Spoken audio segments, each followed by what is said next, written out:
ผมเคยบอกเลยเนาะอาทิตย์ที่ผ่านมาแล้วก็เชือดสัตว์ที่เราจะนำมาเชือดเป็นเอาที่มีเกตเราพยายามหาสัตว์ที่ว่าดีที่สุดที่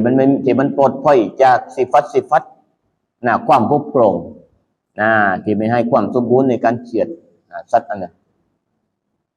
สัตว์ที่ว่าอนุญาตได้จะเป็นแพะจะเป็นวัวจะเป็นควาย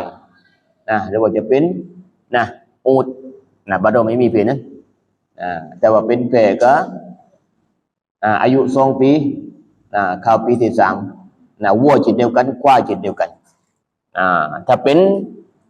อูฐนี่5 ปี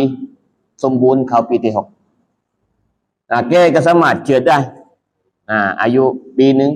เข้าปีที่2เราพยายามเลือกสัตว์ที่ทำการกุนปั้นหาสัตว์ที่ว่าดีที่สุดเลยสีที่ดีที่สุดในการเชือดนั่นก็คือสีที่ผสมระหว่างขาวกับดำเพราะว่าท่านนบีการนบีซัมยัดบาชาอัมลาฮินอักรนัยเอากรรมสุสามท่านนบีทำการเชือดกุรบันแกหรือว่าเพที่ว่าสีผสมระหว่างขาวกับดำดำที่ตีนนี่ที่ตีนมันดำที่ตามันดำแล้วก็ที่หลังของมันนี่ที่ตัวของมันสีขาวผสมกันนี่สีดีที่สุดเลยร่องลงมาสีขาวร่องลงมาสีขาวแล้วก็สีเหลืองแล้วก็สีดำสุดท้ายกันเลยสีที่ดีสุดสัตว์ที่เราทำการเชือดนั่นก็คือสีที่มันมีสีขาวแล้วก็เต็มสีดำนี่อัมละเฮงท่านนบีทำการเชือด2 เพที่ว่าสี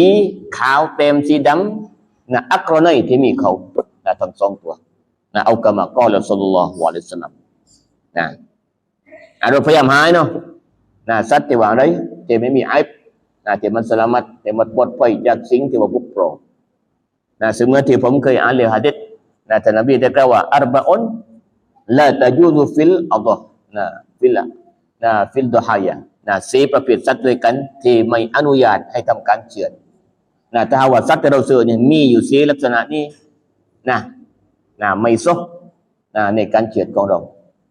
อัลเอาราอูอัลบยินูอวารุฮา1สัตว์ที่ว่าตาบอดสนิทตาบอดสนิทชัดเจนในการตาบอดของมันสัตว์ที่2อัลมารีดะตุอัลบยินูมารดุฮาสัตว์ที่ว่ามันเจ็บจนทางไหนทำให้เนื้อมัน